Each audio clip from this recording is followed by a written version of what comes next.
Assalamualaikum warahmatullahi wabarakatuh. Alhamdulillahilladzi hadana lihaza wa ma kunna linahtadiya laula an hadanallah. Alhamdulillahi rabbil alamin. Segala puji kepada Allah Subhanahu wa taala yang telah memberi kepada kita bermacam-macam atau beribu-ribu nikmat.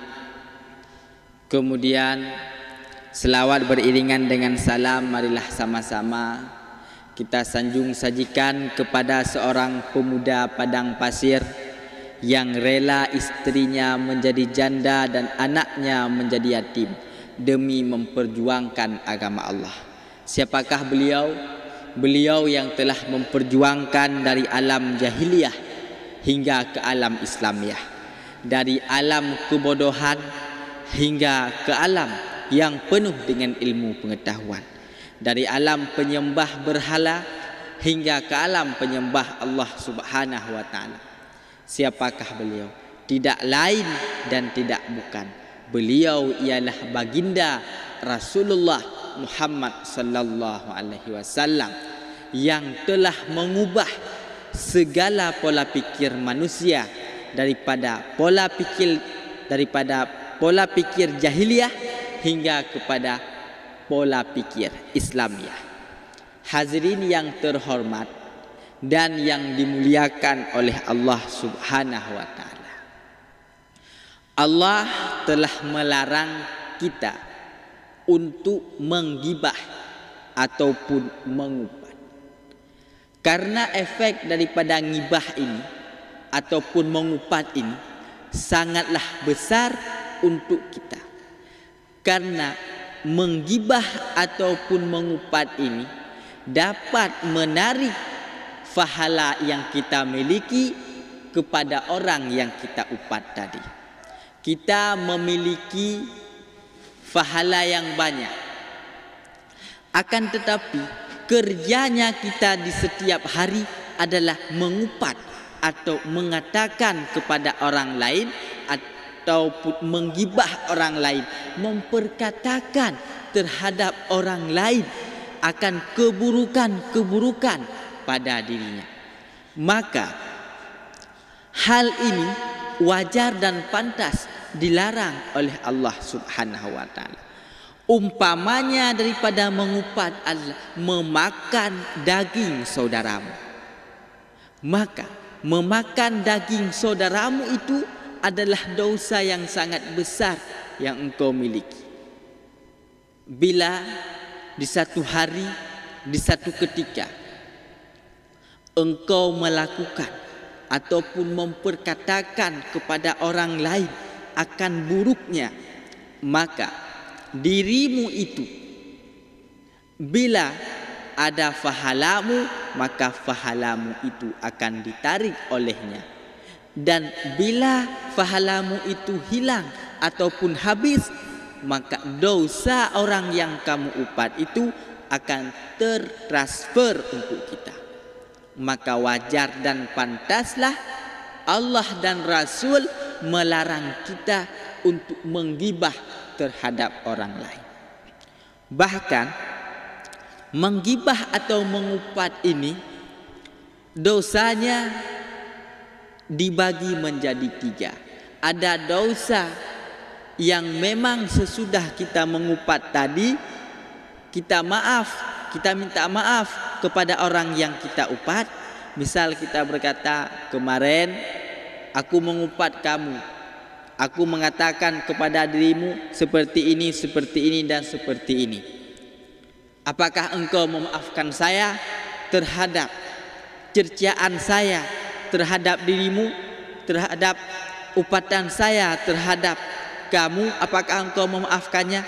Lalu orang yang kita upat tadi mengatakan, saya sudah memaafkanmu. Maka dosa kita pun akan terampuni dan diampuni oleh Allah Subhanahu wa taala. Dan yang kedua, ada dosa upat yang memang susah ataupun payah diampuni oleh Allah Subhanahu wa taala. Seumpama setelah kita mengupat, kita menggibah terhadap seseorang, lalu kita meminta maaf kepadanya, dia tidak mau memaafkan. Bahkan dia memberi satu syarat baru dia akan memaafkan, kecuali dengan satu syarat. Engkau harus memberikan saya sebuah motor ataupun sebuah mobil, barulah saya mengampuni atau barulah saya memaafkan. Kamu upat saya tadi, kamu gibah saya tadi. Maka kita yang mengupat atau yang menggibah itu wajib memberikan dia apa yang dia suruh, barulah dosa kita ini terampuni. Yang ketiga, ini banyaknya terjadi daripada kaum ibu-ibu, daripada kaum wanita yang biasanya mereka berkumpul di sore hari. Mereka sering melakukan perbuatan ini. Kadang-kadang mereka juga mengatakan, ini kita duduk bukanlah untuk menggibah, bukanlah untuk mengupat, tapi kita hanya membahas kepada si fulan.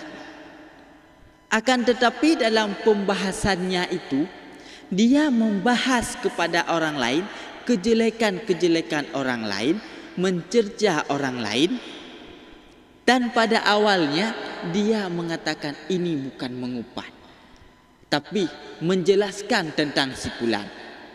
Pembahasannya tertuju kepada menggibah, maka dia telah membalikkan hukum daripada perkataannya tadi. Ini bukan mengupat, padahal intinya dia mengupat.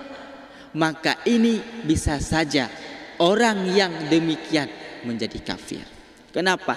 Dia telah mengubah perbuatan yang haram menjadi halal. Ini bukan mengupat. Ini bukan perkataan atau perbuatan upat. Akan tetapi dirinya memperkata ataupun mengatakan kepada orang lain. Kesimpulan daripada sini adalah yang dikatakan dengan menggibah ataupun mengupat adalah memperkatakan kepada orang lain, dan bila ia mendengar kata-kata yang kita keluarkan tadi, hati dia akan sakit, dia akan marah terhadap kata-kata kita. Baik kita katakan secara berhadapan bisa saja ataupun di belakangnya, maka ini dikatakan menggibah ataupun mengupat. Orang yang menggibah ataupun mengupat, dosanya sangat besar dan pahalanya akan habis, layaknya seperti kayu yang dimakan api, habis, akan hilang. Maka jauhkanlah diri kita daripada mengupat. Apalagi ini merupakan bulan puasa, kita jangan suka berkumpul di tempat-tempat hanya membahas tentang kejelekan-kejelekan yang ada pada orang lain.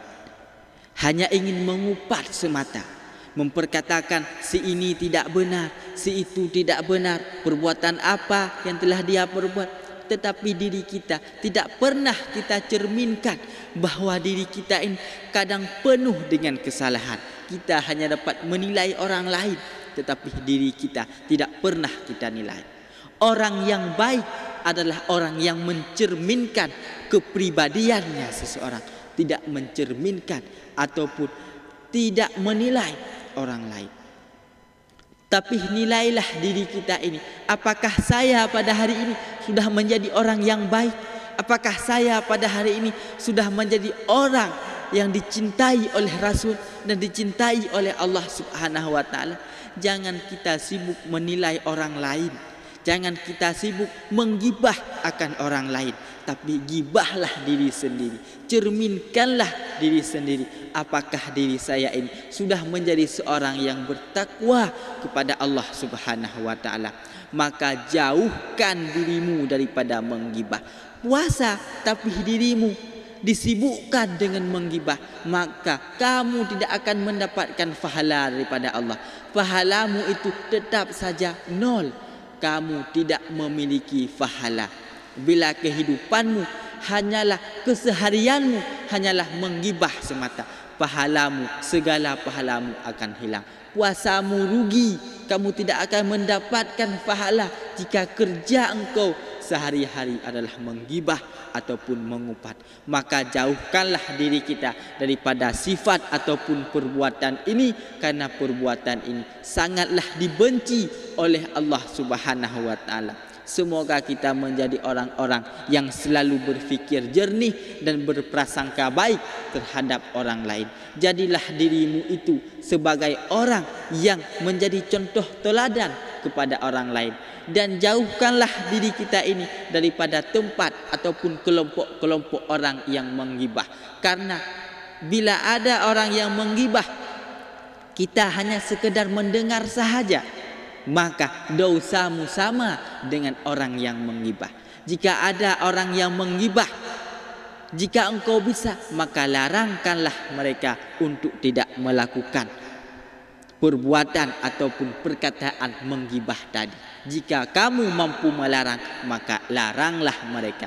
Dan jika kamu enggan ataupun takut ataupun tidak bisa melarang untuk orang-orang itu melakukan gibah ataupun mengupat, maka jauhkanlah dirimu daripada tempat-tempat orang yang demikian ini. Karena kamu pula akan mendapatkan dosa sama seperti mereka jika engkau mendengar upatan-upatan mereka. Sekianlah pembahasan daripada saya.